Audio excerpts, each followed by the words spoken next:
Salamat sa pakikinig sa aking kwento. Ang iyong feedback ay makakatulong sa akin na mapabuti at pagandahin pa ang mga sumusunod na kwento. Maraming salamat po. Umiikot ang kwento si Andrea, isang anak na nakatira mag-isa matapos pumanaw ang kanyang ina. Pakinggan natin ang kwento ngayong araw. Ako si Andrea, 24 na taong gulang, at mula nang pumanaw si Mama, mag-isa na lamang akong naninirahan sa bahay na kinalakhan ko. Isang lumang bahay sa bayan ng San Felipe, gawa sa kahoy at bato at halos puno ng alaala. Tuwing umaga, habang nakaupo ako sa lumang hapag at umiinom ng kape, ramdam ko ang kawalan na iniwan niya. Wala nang boses na kumakanta sa kusina. Wala nang halimuyak ng nilulutong adobo. Wala na ring mga paalalang, "Anak, mag-ingat ka." Nasanay akong naroon siya, laging nakabantay, kahit noong bata pa ako. Siya ang pinakamalapit kong kaibigan, kakampi at sandigan. Kaya't nang dumating ang araw ng libing, ramdam kong may piraso ng pagkatao ko ang naibaon din sa lupa. Ngunit gaano man kasakit, kailangan kong bumangon. At iyon ang dahilan kung bakit ako nagpasiyang maglinis ng kanyang lumang kabinet sa kwarto niya. Baka makatulong na ilagay sa ayos ang mga iniwan. Mabigat ang hangin ng araw na iyon, parang kulang ang liwanag na pumapasok sa bintana. Binuksan ko ang kabinet. Nandoon pa rin ang mga lumang bestida, mga lumang larawan at ilang kahon na tinakpan ng alikabok. Isa-isa kong inilabas ang mga kahon, punasan at buksan. May kahong puno ng lumang Polaroid. Sa bawat larawan, nakangiti si Mama. Madalas kasama ako, madalas kaming dalawa lang. May kahon din ng mga liham. Puro pagbati mula sa mga kaibigan at kapatid niya. Ngunit isang kahon ang umagaw ng atensyon ko. Mas maliit kaysa sa iba, kulay kayumanggi ang kahoy at may nakaukit na mga bulaklak sa ibabaw. Ibinuka ko iyon at sa loob may isang kwintas, lumang kwintas na pilak, may maliit na relikaryo sa gitna, hugis puso. Nagtaka ako dahil hindi ko pa ito nakita noon kahit minsan. Dinampot ko ito, mabigat sa palad, parang may dalang kasaysayan. Binuksan ko ang relikaryo. Sa loob may isang hibla ng buhok na maingat na nakatiklop at isang munting papel na tila dasal, nakasulat sa lumang tinta. Hindi ko mabasa ng malinaw dahil kumupas na, pero nakasulyap ako ng ilang salita, ingatan at kaluluwa. Hindi ko alam kung bakit, pero agad kong naisip na isuot ito. Parang may bulong na nagtutulak sa akin, kaya inilagay ko sa leeg ko ang kwintas. At nang sumayad ito sa balat ko, nakaramdam ako ng malamig na dampi. Hindi ito malamig ng metal, kundi lamig na parang hangin ng madaling araw na sumisingit sa bintana. Sa unang araw, inisip kong baka ako'y nag-i-imagine lang. Habang naglilinis pa ako, biglang bumukas ang pinto ng kwarto nang wala namang hangin. Siguro, sira lang ang bisagra, bulong ko sa sarili. Pinilit kong hindi pansinin. Kinagabihan, habang nakahiga ako sa kama, nakikinig ng radyo para makatulog, may narinig akong boses. Mahina lang, pabulong pero pamilyar. Anak, agad akong bumangon at nagmasid sa paligid. Wala naman. Sarado ang pinto, tahimik ang buong bahay. Pinatay ko ang radyo, baka guni-guni lang. Ngunit nang bumalik ako sa paghiga, muling umihip ang malamig na hangin mula sa walang bukas na bintana. At sa tainga ko, malinaw ang tinig. Andrea, sa nanindig ang balahibo ko. Kinabukasan, sinubukan kong kalimutan ang lahat. Lumabas ako, naglakad sa plaza, bumili ng prutas, at nakipagkwentuhan saglit sa kapitbahay na si Mang Nestor. Normal ang lahat, ngunit pag-uwi ko sa bahay, parang bumigat muli ang hangin. Pagbukas ko ng pinto, naamoy ko agad ang pabango ni Mama, yung ginagamit niya tuwing linggo kapag magsisimba. Ngunit wala siyang iniwan noon. Kahit anong hanap ko sa kabinet, wala na dapat ni isang bote. Umupo ako sa sofa, pinilit kalmahin ang sarili. Siguro dala lang ito ng imahinasyon, miss ko lang si mama. Ngunit nang ilapag ko ang kamay ko sa kwintas, ramdam kong umiinit ito. Tumingin ako sa salamin sa sala at laking gulat ko nang makita kong hindi ako mag-isa. Sa likod ng refleksyon ko, may anino, hugis babae, nakatayo, nakayuko at dahan-dahang lumalapit. Napasigaw ako, napaatras at mabilis na tinakpan ang salamin ng kurtina. Nanginginig akong naupo, hinihingal. Gabi na at pinilit kong matulog. Pero habang nakahiga ako, ramdam ko ang malamig na hangin na gumagapang sa batok ko. At ng kwintas na tila bakusa ay sumikip ang sintas.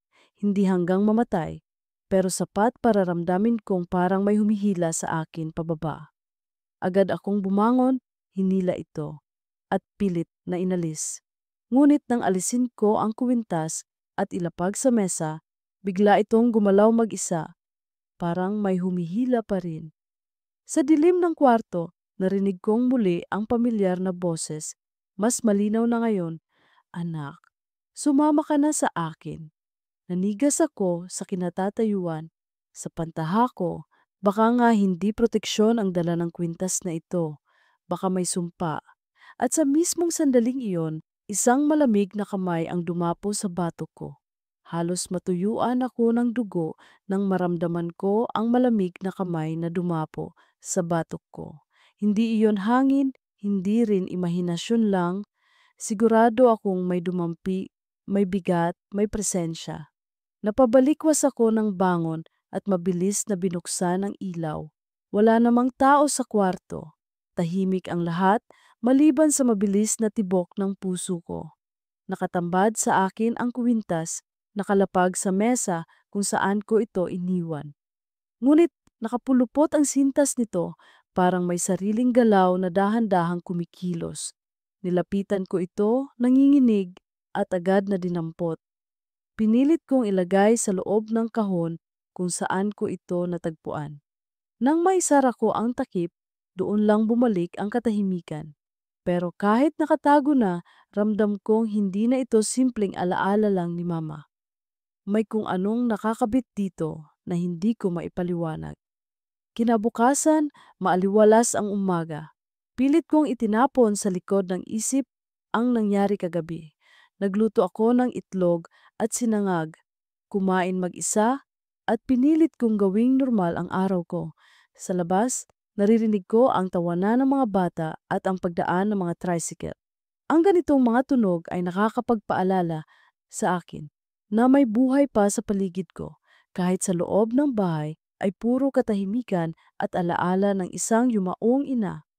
Bandang tanghali, dumating si Tita Lali, kapatid ni Mama.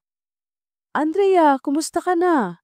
Tanong niya habang bitbit ang isang basket ng prutas. "Okay naman po, tita. Nililinis ko lang ang mga gamit ni Mama." Napatingin siya sa mesa kung saan nakapatong ang maliit na kahong pinaglagyan ko ng kwintas. Nakita mo na pala ang kahon," sabi niya, halatang nagulat. "Alam niyo po ba ang tungkol sa kwintas?" Tanong ko agad, sabik na malaman ang kasagutan. Napabuntong hininga si tita. Matagal nang nasa kanya yan, hindi ko alam kung saan niya nakuha. Pero minsan, nabanggit niya na espesyal daw iyon, parang bantay para sa'yo. Hindi ko na tinanong pa dahil ayaw niyang pag-usapan. Nagkibit balikat ako, pero sa loob-loob ko, lalo lang akong kinilabutan. Bantay daw, pero bakit pakiramdam ko'y tali? Pagdating ng hapon, sinubukan kong buksan muli ang kahon.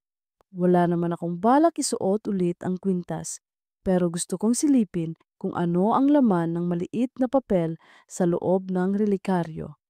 Maingat kong binuksan ito. Sa loob, isang hibla ng buhok at isang papel na halos kupas na. Dahan-dahan kong binuklat. Hindi ko mabasa ng buo, pero ilang salita ang tumambad. Pag-iingat, pagkalinga, at sa dulong bahagi may nakaskas na tila ibang tinta. May kapalit ang pag-iingat. May nataritab, napahawak ako sa dibdib ko. Kapalit? Ano ang ibig sabihin noon? Pagsapit ng gabi, nagsimula na namang mag-iba ang hangin sa bahay. Habang kumakain ako ng hapunan, biglang bumukas ng kusa ang pinto ng kusina. Akala ko'y hangin lang, pero sarado naman ang lahat ng bintana. Lumapit ako, isinara ito, at nang tumalikod ako, doon ko narinig ang isang boses mula sa sala. Andrea! Napako ako sa kinatatayuan ko. Pamilyarang tinig, malambing, kagaya ng pagkakabigkas ni Mama sa pangalan ko. Ma? Mahina kong tawag. Tahimik. Humakbang ako patungo sa sala at doon sa salamin na nakasabit sa dingding, nakita ko siya. Ang anyo ni Mama, nakatayo, nakangiti, nakasuot ng paborito niyang bestida. Ngunit may kakaiba. Ang mga mata niya'y tila mapurol, parang walang buhay. Anak, huwag kang matakot, wika ng refleksyon. Ngunit habang sinasabi niya iyon, napansin kong sa totoong sala, wala naman talagang tao. Sa salamin lang siya naroroon. Nanlumo ako pero hindi ko magawang hindi lumapit. Ma, totoo ba ito? Ngumiti siya. Isuot mo ang kwintas, anak. Doon mo mararamdaman ang pagmamahal ko. Napaatras ako, nanginginig. Pero ma, parang may mali. Hindi ito basta proteksyon. Nag-iba ang mukha niya, mula sa ngiti naging seryosong malamig. Huwag kang tumanggi. Ako ang ina mo, hindi kita pababayaan.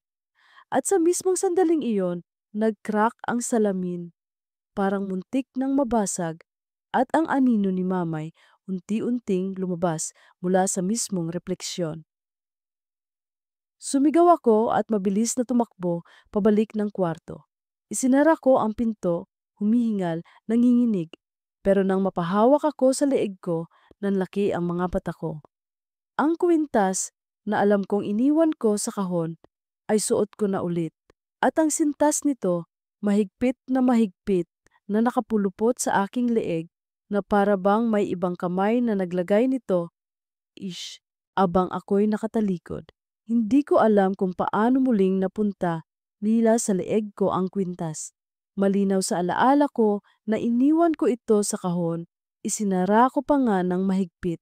Ngunit ngayong gabi, mahigpit itong nakapulupot na parang may sariling isip, mahigpit na halos di na ako makahinga. Pilit kong hinila, ngunit lalo lang itong kumapit. Ang balat ko'y parang sinusunog ng malamig na apoy. Ma! Napasigaw ako kahit nanginginig ang boses. Kung ikaw ito, bakit mo ako ginaganyan? Ngunit walang sumagot. Ang sagot ay ang malamig na hangin na pumasok sa kwarto at ang mga ilaw na nag-fluctuate patay-sindi, parang dinadaluyan ng hindi maipaliwanag na enerhiya. Sa wakas, matapos kong hilahin ng buong lakas, napigtal ko ang sintas at nahulog ang kwintas sa sahig. Agad kong itinapon iyon sa kabilang dulo ng kwarto, halos hindi na humihinga sa sobrang kaba. Nakatulog akong yakap ang sarili, nanginginig, at sa gitna ng pagkahimbing, napanaginipan ko si Mama. Nakaupo siya sa gilid ng kama ko, hinahaplos ang buhok ko, kagaya ng ginagawa niya noong bata pa ako. Ngunit may kakaiba, habang hinahaplos niya ako, dahan-dahan akong hinihila pababa, patungo sa dilim na walang hanggan. Doon ako nag-ising. Pawis na pawis, halos maiyak sa takot. Kinabukasan, hindi ko na mapigilang humingi ng tulong. Lumapit ako kay Aling Diday, isang matandang alahera sa bayan na kilala sa pagiging mapanuri sa mga antigong alahas. Aling Diday, sabi ko habang pinapakita ang kwintas na nakabalot sa panyo. Pwede niyo po bang suriin ito? Sa mama ko galing pero parang may kakaiba. Inilapit niya ang magnifying glass, pinagmasdan ang bawat ukit at ang relikaryo. Napakunot ang noo niya sa kamarahang bumulong. Hindi ito ordinaryong kwintas, Hisha. Ang relikaryong ito gawa sa pilak na hinaluan ng ibang metal. Matagal na, siguro dekada na. May mga simbolo. Tingnan mo, narito ang ukit ng isang bilog na may krus sa gitna. Madalas itong ginagamit sa mga orasyon. Nakakatakot po ba iyon? Tanong ko. Hindi lahat ng orasyon ay proteksyon. Ang ilan, panali. Nanlamig ako. Panali? Tumango siya. Isang paraan para ibuklod ang kaluluwa sa isang bagay o tao. Karaniwan itong ginagawa ng mga nanay na takot maiwan ang kanilang anak.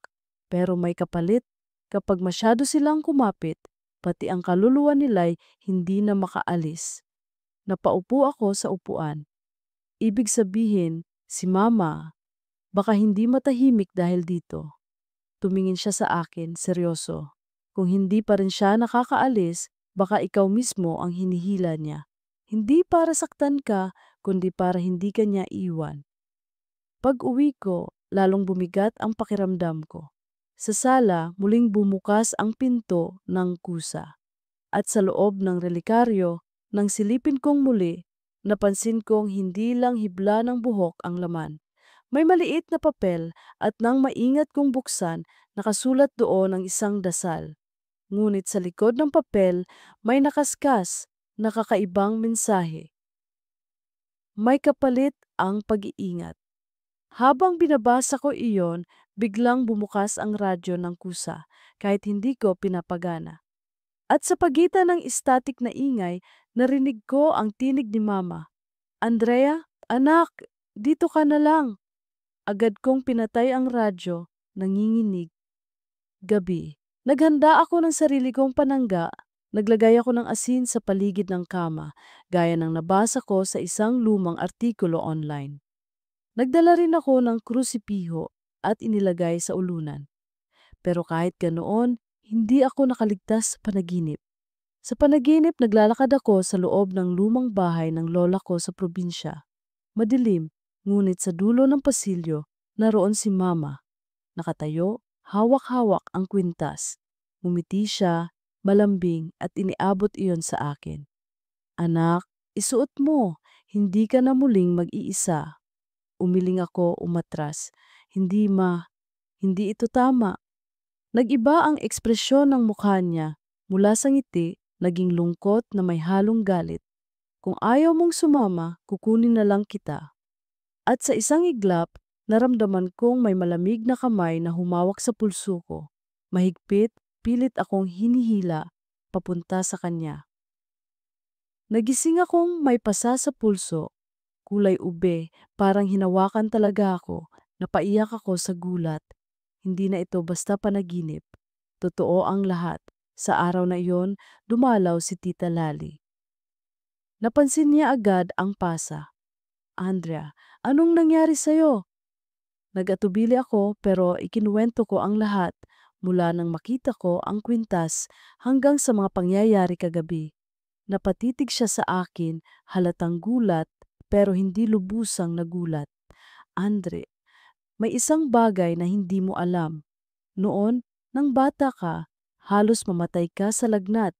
Dinala ka ni Rosario sa isang espiritista. Sinabi raw ng espiritista na may posibilidad na maagaw ka ng kamatayan. Kaya pinili ng mama mo na itali ang kaluluwa niya sa isang bagay, ang kwintas, para siguradong mababantayan ka. Pero hindi niya naisip na baka pati siya'y hindi na makaalis. Nanginginig ako. Kaya pala humawak si tita sa kamay ko. Pero tandaan mo, Andrea, kapag masyadong malakas ang gapos, baka pati ikaw ay hilahin niya. Kailangan mong magdesisyon. Pananatilihin mo ba siya rito o palalayain? Kinagabihan, habang nag-iisip ako ng sagot, nakaupo ako sa sala. Hawak ang kwintas, tahimik ang buong bahay. Ngunit sa isang iglap, nagsimulang magsara at bumukas ang mga pinto. At sa dingding, may mga aninong dumadaan na parang mga silweta ng tao. Narinig kong muli ang tinig ni Mama. Ngayon mas malakas, mas malinaw. Anak, sumama ka na sa akin. Hindi kita pababayaan. Kailanman. At mula sa relikaryo, lumabas ang manipis na usok, bumuo ng hugis. Ang mukha ni Mama nakalutang, nakatingin diretso sa akin. At bago ko pa maitapon ang kwintas, naramdaman kong ang sahig mismo ay gumagalaw. parang may humihila sa akin pababa. Parang nabubuhay ang mismong bahay ng gabing iyon. Ang mga tabla ng sahig ay kumakalabog na para bang may mga kamay na pilit akong hinihila pababa.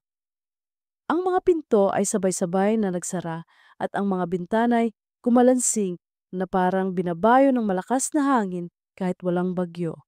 Hawak ko pa rin ang kwintas, nanginginig, hindi alam kung dapat ko pa ba itong itapon o itabi. Ma, tigilan mo na. Mahina kong bulong habang halos mamilipit sa takot. Mula sa relikaryo, patuloy ang paglabas ng usok na bumabalot sa paligid ko.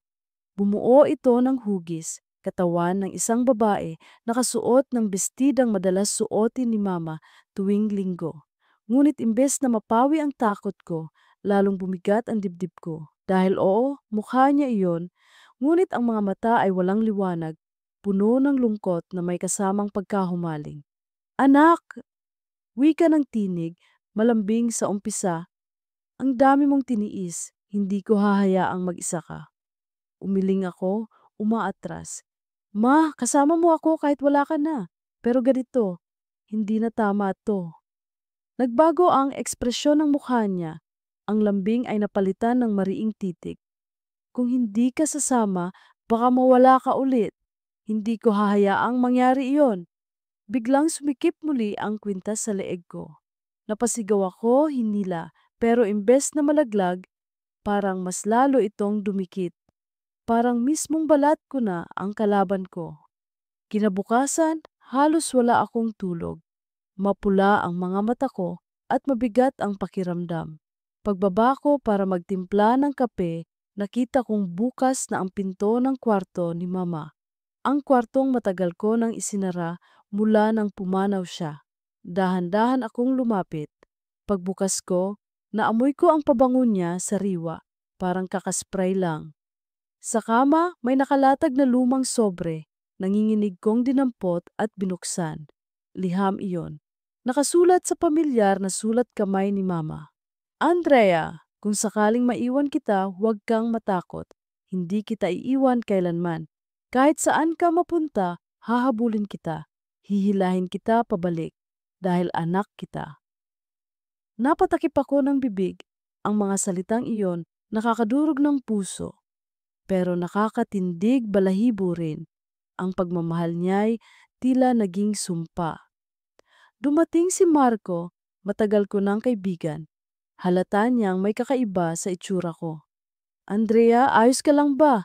Ang putla mo na, tanong niya. Hindi ko na napigilang magkwento.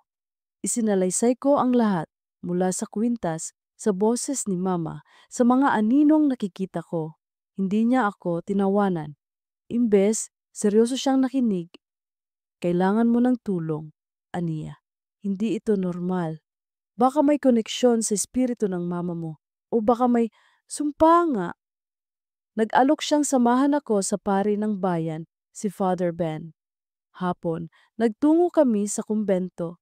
Tahimik ang paligid, tanging tunog ng kampana at kaluskos ng mga dahon ang naririnig. Nakaupo si Father Ben sa maliit na mesa. Nagbabasa ng Biblia. Iho, hija, anong maitutulong ko?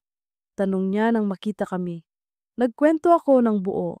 Pinakita ko ang kwintas, pati ang pasa sa leeg at pulso ko. Tiningnan niya ito, napakunot ang noo. Hindi ko maipapayo na basagin ninyo ito. Sabi niya, ang mga bagay na may kaluluwang nakatali ay mas lumalala kapag sinira. Kailangang may ritual ng pagpapalaya. Dapat ibalik kung saan nagsimula, sa puntod ng iyong ina o sa lugar kung saan siya huling huminga. Nagbigay siya ng bote, ng banal na tubig at nagbilin. Hanggang sa dumating ang araw na iyon, huwag kang magpapadala sa mga bulong. Labanan mo. Ang pagmamahal na sobra ay maaring maging gapos. Pag-uwi namin, sinubukan kong panatag ang loob ko, ngunit sa gabi, muling bumigat ang hangin. Naramdaman kong bumukas ang pintuan ng aking kwarto, dahan-dahan, at may mga yapak na papalapit. Humigpit ang hawak ko sa krusipiho at banal na tubig. Nang bumaling ako, wala akong nakitang tao, pero ang kurtina ay gumagalaw na parang may dumaan. At sa gilid ng kama, nakaupo ang aninong hugis ni Mama, nakatalikod. Dahan-dahan siyang lumingon at sa bibig niya bumigkas ng salitang hindi ko akalaing maririnig ko. Kung ayaw mong sumama, ako na lang ang papasok. Bigla akong nawala ng malay. Nang magising ako, umaga na. Nasa sahig ako, nakakalat ang asin na ikinalat ko kagabi sa paligid ng kama. Para bang may sinadyang magbura nito. At sa pulso ko may bagong marka, mga bakas ng daliri, mas malalim, mas mahigpit kaysa dati. Ramdam kong hindi na lang ako basta binabantayan ni Mama. Unti-unti na niya akong hinihila. At sa loob ng relikaryo, nang silipin kong muli, hindi na hibla ng buhok ang laman, kundi isang maliit na piraso ng balat na kulay abo na parabang aking sariling balat. Hindi ko na alam kung saan ako kukuha ng lakas ng gabing iyon. Ang pakiramdam ko, bawat hinga ko ay mabigat, bawat galaw ko ay parabang may humahabol. Hindi lang basta presensya ng ina ang nararamdaman ko. Tila ba isang kamay na nakasuksok sa mismong laman ng katawan ko, unti-unting hinihila palabas ang kaluluwa ko. Umupo ako sa sahig ng kwarto, hawak-hawak ang kwintas. Pinilit kong huwag na itong isuot, ngunit kahit nasa palad ko lang, ramdam kong parang dumidikit ito sa balat. Ang malamig na metal ay tila ba buhay, may sariling pulso, at ang tibok nito'y sumasabay sa tibok ng puso ko. Kinabukasan, dumating si Marco. Napansin niya agad ang itsura ko. Maputla, namamaga ang mga mata at tila wala ng tulog. Andrea, wika niya, hindi ka na pwedeng mag-isa rito. Baka may mangyari sa'yo. Napayuko ako. Marco, hindi na ito simpleng mga kababalaghan. Sigurado ako, si Mama ito, pero hindi siya mapayapa. Hindi ko alam kung gusto niya akong protektahan or gusto niya akong isama. Hindi ba't sinabi ni Father Ben na dapat ibalik ang kwintas sa pinagmulan? Tanong ni Marco. Tumango ako. Oo, pero may isang problema. Hindi ko alam kung kaya ko. Para kasing bawat oras na dumaraan, mas lalo akong hinihila.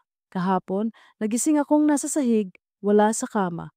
Para akong naglalakad ng tulog, papalapit sa pintuan. Napakunot ang noo ni Marco. Kung ganon, hindi na tayo pwedeng maghintay pa. Pupunta tayo sa puntod ng mama mo. Ngayon na.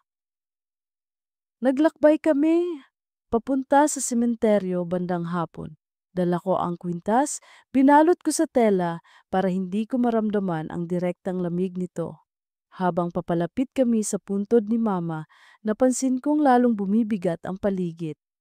Parang bawat hakbang ay may humaharang, parang mismong lupay ayaw kaming lumapit.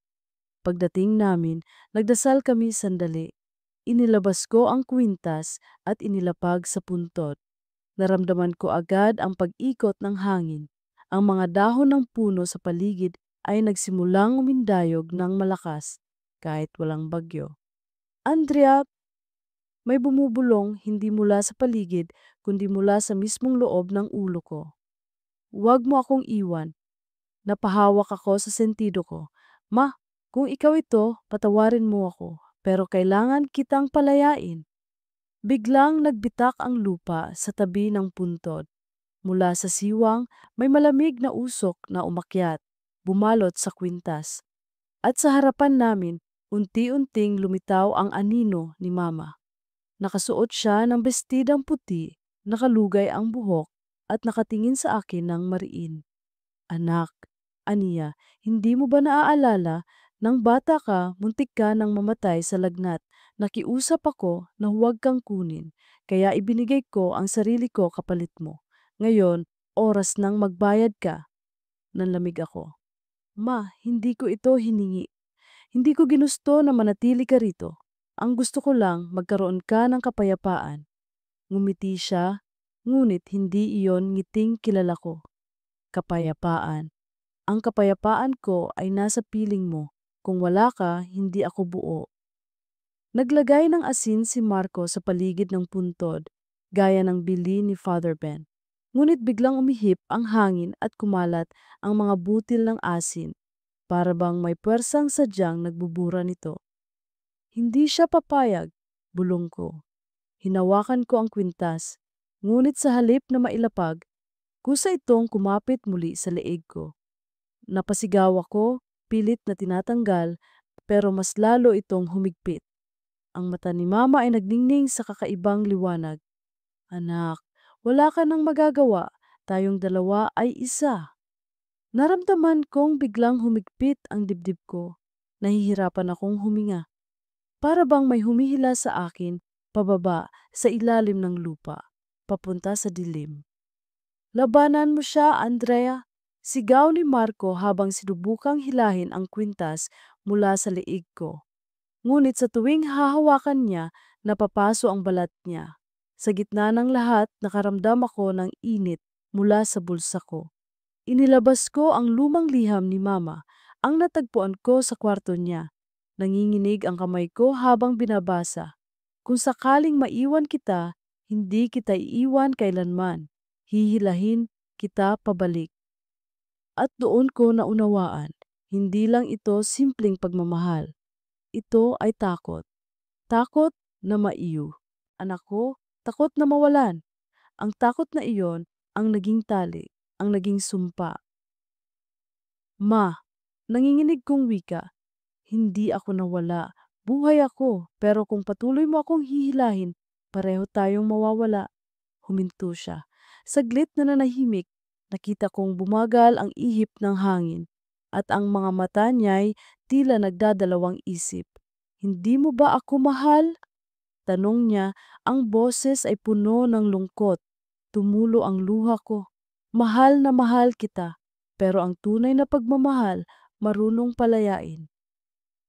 Sa mismong sandaling iyon, biglang lumiwanag ang kwintas. Nag-init ito ng sobra at sa wakas, kusa itong bumagsak mula sa leeg ko. Nahulog ito sa lupa. Tumama sa mismong puntod at biglang nagliyab. Ang anino ni Mama ay sumigaw, ngunit hindi iyon sigaw ng galit. Isa iyong sigaw ng sakit at pagtanggap. Dahan-dahan siyang naglaho, iniwan ang halimuyak ng kanyang pabango at isang malamig na hangin na tila huling haplos. Napatumba ako sa lupa, humihingal. Si Marco ay agad akong inalalayan. Andrea, tapos na ba? Ngunit bago ako makasagot, mula sa abo ng kwintas, may naiwan. Isang maliit na itim na bato, bilog at mainit-init pa. Kinuha ko ito at sa isang iglap, narinig kong muli ang pamilyar na bulong. Hindi pa ako tapos, anak. At sa gabing iyon, napagtanto kong kahit anong ritual o dasal, hindi pa tuluyang napapalayas ang sumpa ng kwintas. Matapos ang nangyari sa sementeryo, halos hindi ako makapaniwala na nakauwi pa ako ng buhay. Ang katawan ko'y nangihina at ang boses ni Mamay nananatiling umuugong sa tainga ko. Hindi pa ako tapos, anak. Pinapusyo po bawat gabi, kahit wala na ang kwintas, ramdam ko pa rin ang malamig na simoy na dati dala nito. Para bang kahit sinunog na ito, may iniwan pa ring bakas na hindi basta mawawala. Si Marco ang palaging nasa tabi ko. Sa tuwing makakaramdam ako ng kaba, siya ang humahawak ng kamay ko, sinasabing, nandito lang ako. Ngunit kahit ganon, alam kong hindi niya nararamdaman ang lahat ng bigat na pasan ko. Isang gabi, habang nagluluto kami ni Marco ng hapunan, biglang bumukas ang radyo ng kusa. Static lang ang tunog. Pero sa pagitan ng mga putol-putol na ingay, malinaw kong narinig ang pamilyar na tinig. Andrea! Nalaglag ang hawak kong sandok. Tumakbo agad si Marco sa radyo at pinatay ito.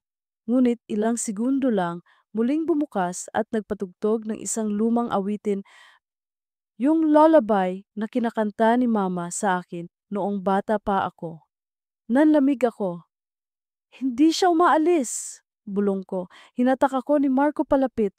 Kung ganoon, kailangan nating bumalik kay Father Ben. hindi sapat ang ginawa natin. Kinabukasan pumunta kami kay Father Ben. Nakaupo siya sa harap ng altar, hawak ang rosaryo. Nang ikwento namin ang lahat, ang abo ng kwintas, ang batong naiwan at ang mga bulong na patuloy kong naririnig, napabuntong hininga siya. Kung totoo ang lahat ng ito, aniya, hindi kwintas ang pinagmulan. Ang kwintas ay naging sisidlan lamang. Ang tunay na tali ay ang panata ng iyong ina. Kapag masidhing damdamin ang idinugtong sa isang bagay, nagiging buklod diyon ng kaluluwa. Paano ko siya mapapalayain? Tanong ko. Ayokong manatili siyang nakakulong, pero ayokong hilahin niya ako. Seryoso siyang tumingin sa akin. Kailangan mong harapin siya ng direkta, di sa anyong anino o sa bagay kundi sa mismong kaluluwa niya. May paraan, isang ritual ng paghihiwalay, ngunit delikado ito. Kapag nagtagumpay, mapapalaya ang kanyang espiritu. Kapag nabigo, baka ikaw ang tuluyang madala niya. Hindi ko alam kung saan ko hinugot ang lakas ng loob, pero pumayag ako. Gagawin ko. Kung ito ang tanging paraan para magkaroon siya ng kapayapaan, susubukan ko. Tinuro ni Father Ben ang mga kakailanganin, 3 kandilang puti, asin, 1 baso ng tubig alat, at ang batong naiwan mula sa kwintas. Sa hating gabi, ilagay mo ang mga ito sa paligid mo. Basahin mo ang panalangin ito, sabay abot ng papel, at hintayin mo siyang lumapit. Huwag kang bibitaw hanggang matapos. Ang laban ay hindi sa lakas ng katawan, kundi sa lakas ng loob. Gabi. Mag-isa akong bumalik sa bahay. Ayaw ko sanang isama si Marco, ngunit nagmatigas siyang manatili sa labas, nakabantay. Eksaktong 12:00, sinindihan ko ang 3 kandila. Nilagay ko ang asin sa bilog sa paligid ko at inilapag ang batong itim sa gitna. Ang tubig alat ay nasa isang maliit na mangkok. Nakahanda, huminga ako ng malalim at binasa ang panalangin. Sa unang mga salita, wala pang nangyayari. Ngunit habang nagpapatuloy ako, biglang bumigat ang hangin. Umikot ang mga apoy ng kandila at mula sa gitna, nagsimulang kumulo ang tubig kahit walang apoy. At doon siya lumitaw, si Mama. Ngunit hindi na siya kagaya ng dati. Ang anyo niya ay halos basag-basag, parang usok na may anyo ng tao. Ang mukha niya ay puno ng pighati. Anak, bulong niya, bakit mo ako pinalaya? Hindi ba't sinabi kong hindi kita iiwan? Tumulo ang luha ko. Ma, mahal na mahal kita, pero mali na ang paraan mo. Hindi ako mawawala, pero kailangan mong magpahinga. Lumapit siya sa akin at biglang nagdilim ang paligid. Para bang wala na akong naririnig kundi ang tibok ng puso ko.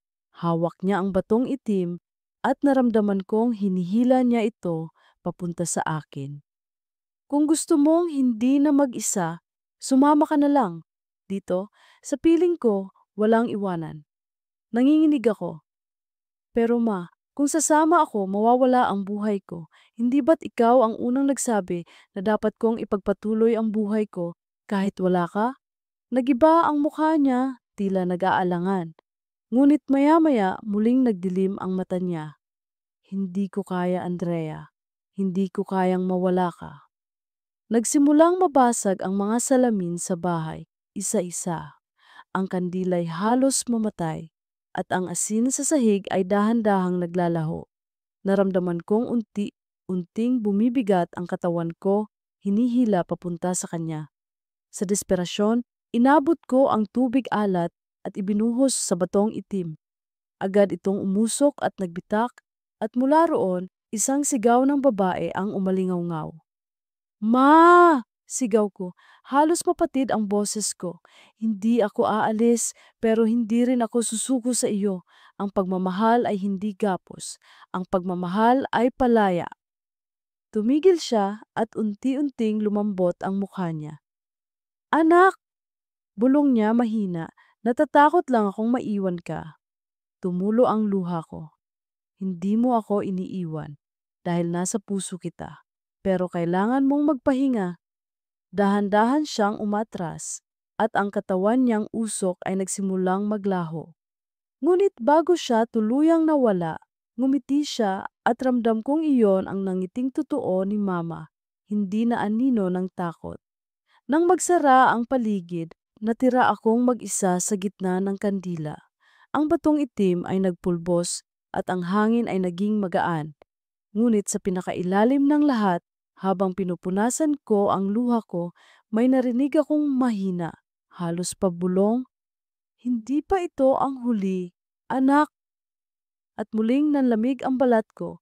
Alam kong nagsisimula pa lang ang totoong laban. Akala ko matapos ang ritual na ginawa ko kasama ang gabay ni Father Ben ay tuluyan nang mawawala ang sumpa ng kwintas at ang pagkakagapos ni Mama sa akin.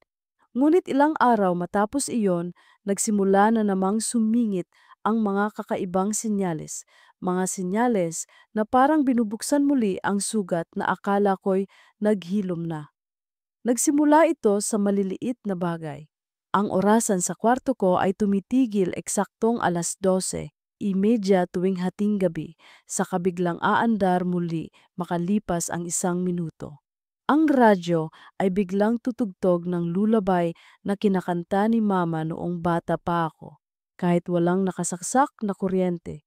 Ang pinakanakakakilabot, tuwing mapapatingin ako sa salamin, sa gilid ng aking refleksyon ay may aninong babae na tila nakamasid. Hindi na ako tiyak kung si Mama pa rin iyon o ibang nilalang na nagtatago sa kanyang anyo. Isang gabi, hindi ko na matiis ang bigat ng lahat. Tinawagan ko si Marco at nagmakaawang dumalaw siya. Nang dumating siya, dala niya ang ilang kandila at rosaryo. Umupo kami sa sala at sabay na nagdasal. Ngunit habang lumalalim ang gabi, lalo kong nararamdaman ang malamig na simoy sa loob ng bahay. Andrea, mahinang bulong ni Marco. Parang may nakamasid sa atin. Bumaling ako sa paligid at doon ko nakita ang pintuan ng kwarto ni Mama na matagal nang nakasarado ay bahagyang bumukas ng kusa. Unti-unting sumilip mula roon ang aninong babae. Hindi na ako nakapagsalita. Nakatayo lang ako nanginginig habang si Marco ay mahigpit na humawak sa kamay ko. Ma, bulong ko, halos walang boses. Ngunit imbes ng ngiti, isang malamig na titig ang isinukli ng anyo. Dahan-dahan itong lumapit at habang papalapit ang kwintas na matagal ko nang iniwan at sinunog sa ritual, ay biglang lumitaw sa lamesa. Kumislap ito, parang muling binuhay.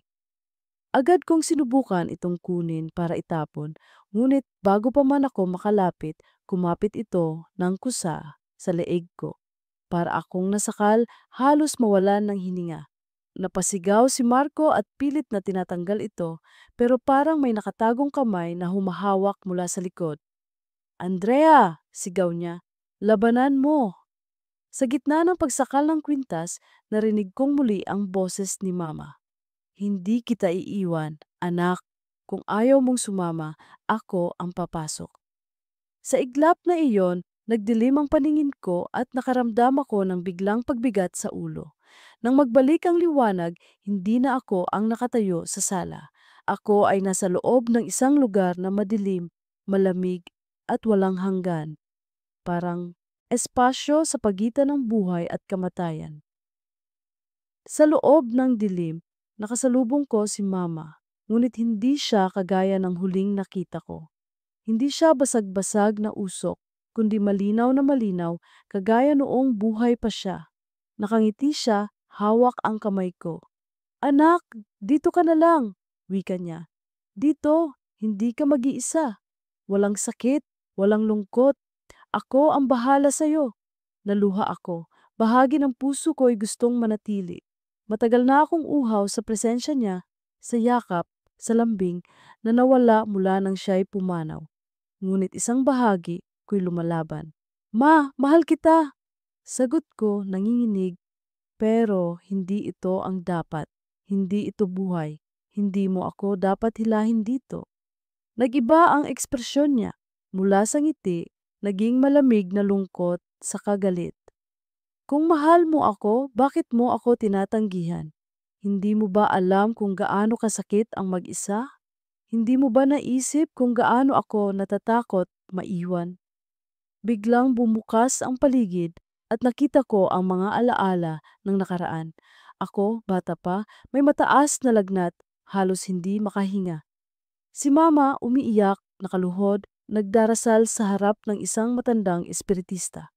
Iligtas niyo ang anak ko. Umiiyak niyang pakiusap.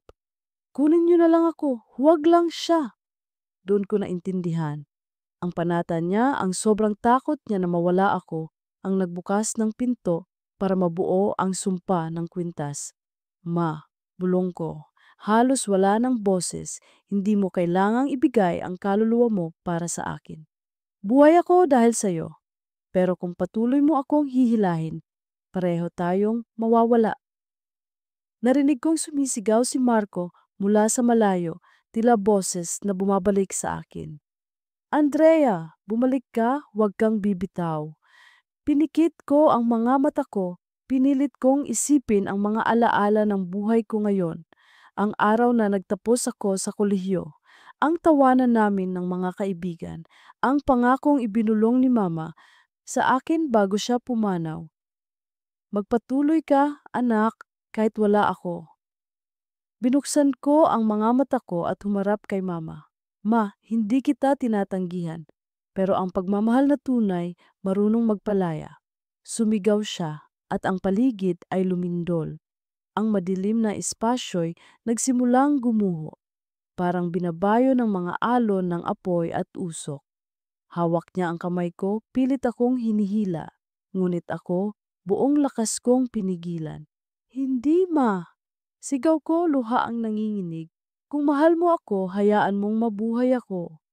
Sa wakas bumitaw siya at sa huling sandali nakita ko ang mga mata niya na nagbago mula sa galit tungo sa mapayapang lungkot. Anak, patawarin mo ako. Bulong niya bago siya tuluyang naglaho. Nagbalik ako sa sariling katawan, nakahandusay sa sahig ng sala.